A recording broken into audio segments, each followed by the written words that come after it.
Apa khabar Kamek di Sarawak untuk Kamek Anak Sarawak? Saya berada di Sarawak, di Kuching sekarang ni. Ini Taman Sahabat. Memang suasana di Sarawak memang cukup istimewa. Anda boleh lihat kepelbagaian di pagi hari. Tetapi sebelum matahari terbit pun, memang akan ada seorang pemimpin yang cukup berwibawa Sarawak sudah pun melakukan kegiatan riadah di sini. Dan Timbalan Ketua Menteri yang cukup hebat, Datuk Amar. Terima kasih meluangkan masa bersama saya. Terima kasih. Why do you choose Taman Sahabat and what's your ritual? Is this your secret of longevity and also political leadership? I choose this Taman Sahabat because it's very near to my home, and it's one of the safest place.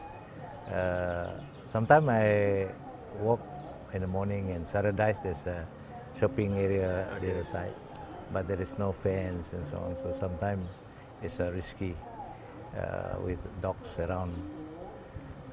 So I come here most of the morning around 5:30 because I have to go to office reach my office around 8:30.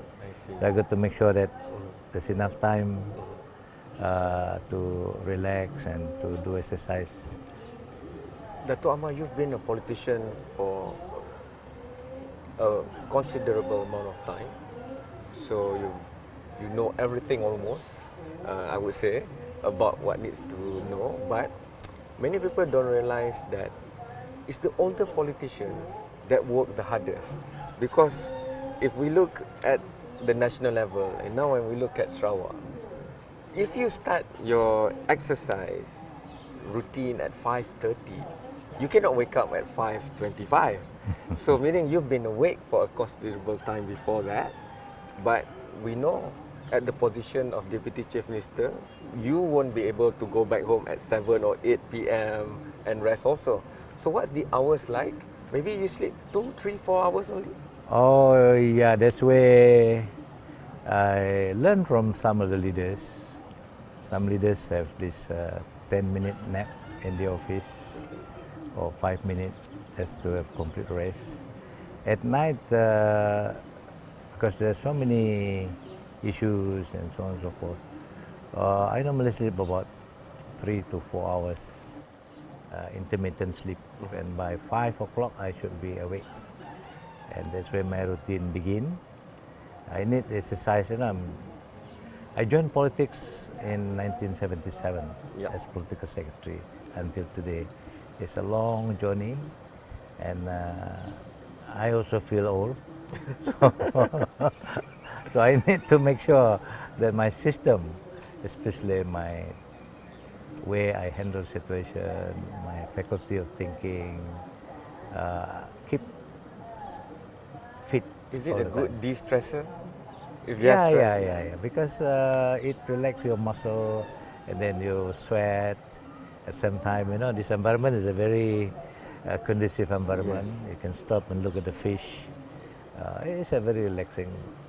You've been in Semenanjung for a long time in your career. How do you compare the early morning sunrise there and the early morning sunrise here? Because the early birds always get the worm. So how do you compare both sides of the South China Sea?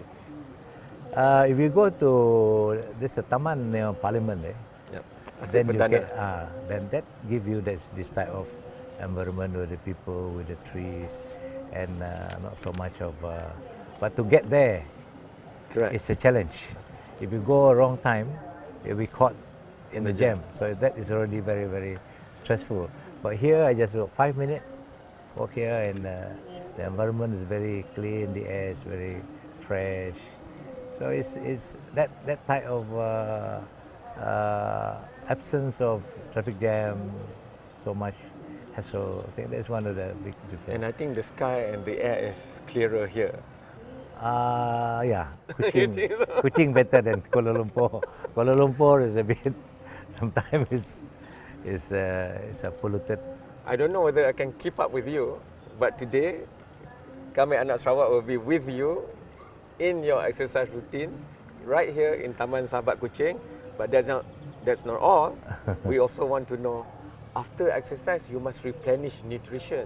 So what's the secret ingredient that keeps Datuk Amar pumping at the heights of politics, especially nowadays, politics in Sarawak, in Malaysia is very, very colourful indeed. So maybe mi kolo or, laksa Sarawak or whatever after that.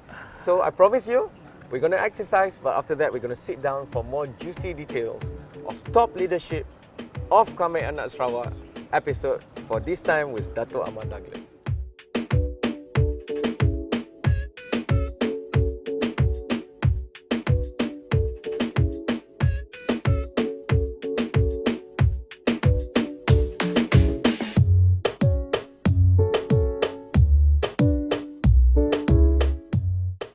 Anda masih menonton Kamek Anak Sarawak khas tentang Sarawak di Astro Awani.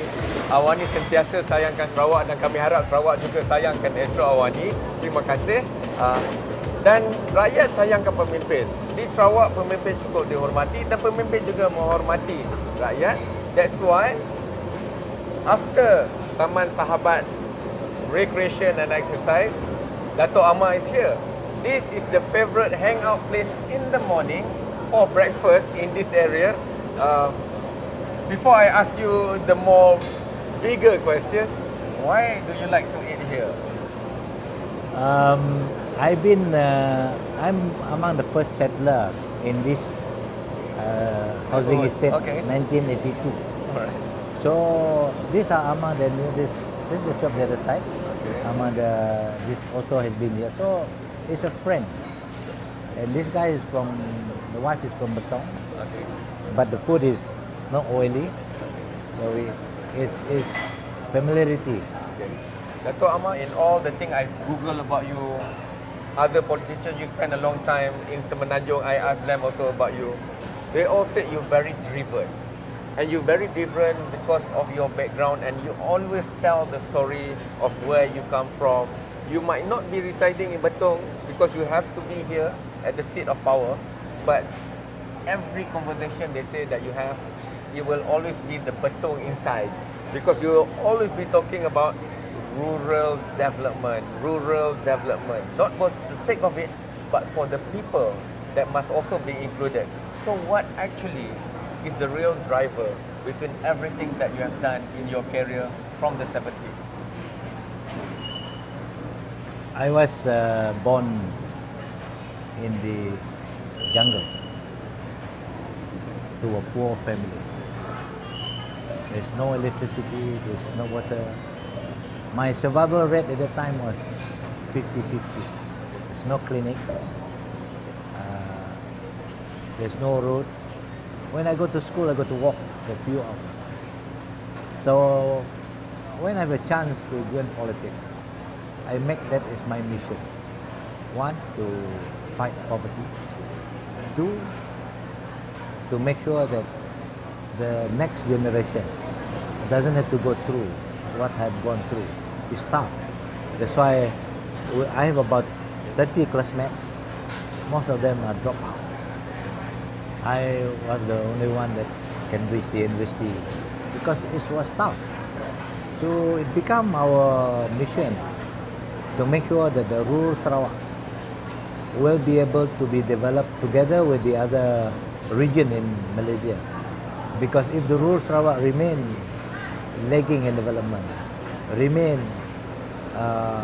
poverty-stricken area, that will not be good for the country economic development. Datuk Amar, I just want to elucidate that point a bit because I've been here for quite some time. Thank you. The people of Sarawak are very welcoming. Sometimes it's so hard for the younger and more urban generation to see the intricacies of being in the rural area because they don't have that experience. So they generally, people can think, especially on social media, if you're hardworking, then you can go out of poverty.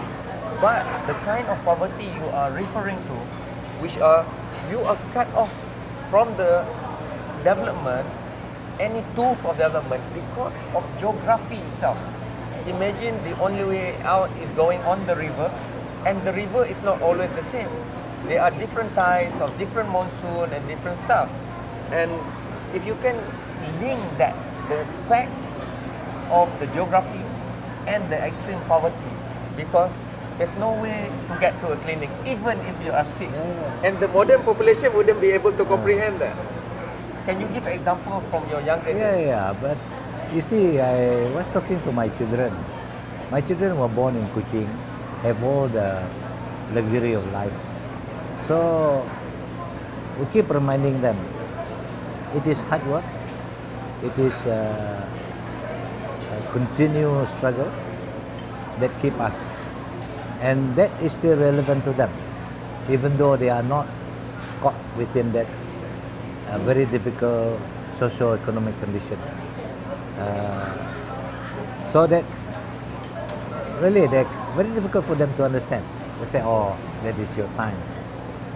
But in Sarawak, we still have about 0.6% of incidents of poverty, and they are still isolated area outside, like the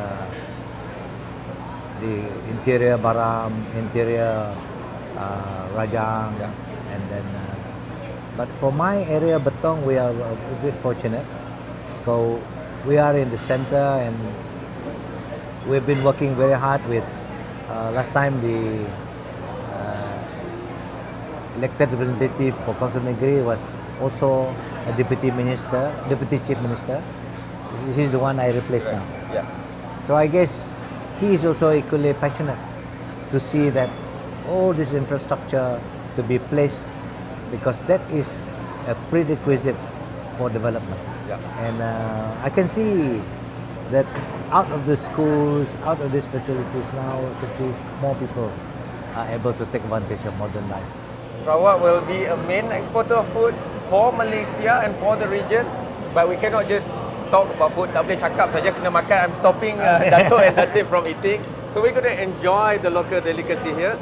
Tetapi after this, we also need to look at the source of strength for Datuk Amar, which is Datin Amar. And maybe the Deputy Chief Minister rules for the state, but to buy groceries, I think Datin Amar have more power. So let's look at that. All right, after this break.